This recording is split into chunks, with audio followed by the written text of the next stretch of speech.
দেশের নাগরিকত্বের অন্যতম বড় পরিচয়পত্র হলো আধার কার্ড। ব্যাংক অ্যাকাউন্ট থেকে শুরু করে বিভিন্ন কাজে গুরুত্বপূর্ণ নথি হিসেবে আধার কার্ডই সময় মতো কাজে লাগে। আধার নম্বর দিয়েই বেশ কিছু গুরুত্বপূর্ণ বিষয় সংযুক্ত করা হয়েছে এবং সরকারের তরফ থেকে এমনই নথিভুক্তিকরণ জানানো হয়েছে।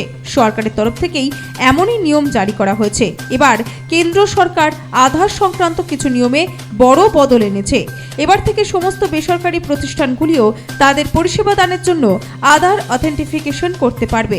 শুক্রবার একটি বিজ্ঞপ্তিতে এমনটাই জানানো হয়েছে তথ্য প্রযুক্তি মন্ত্রকের তরফে।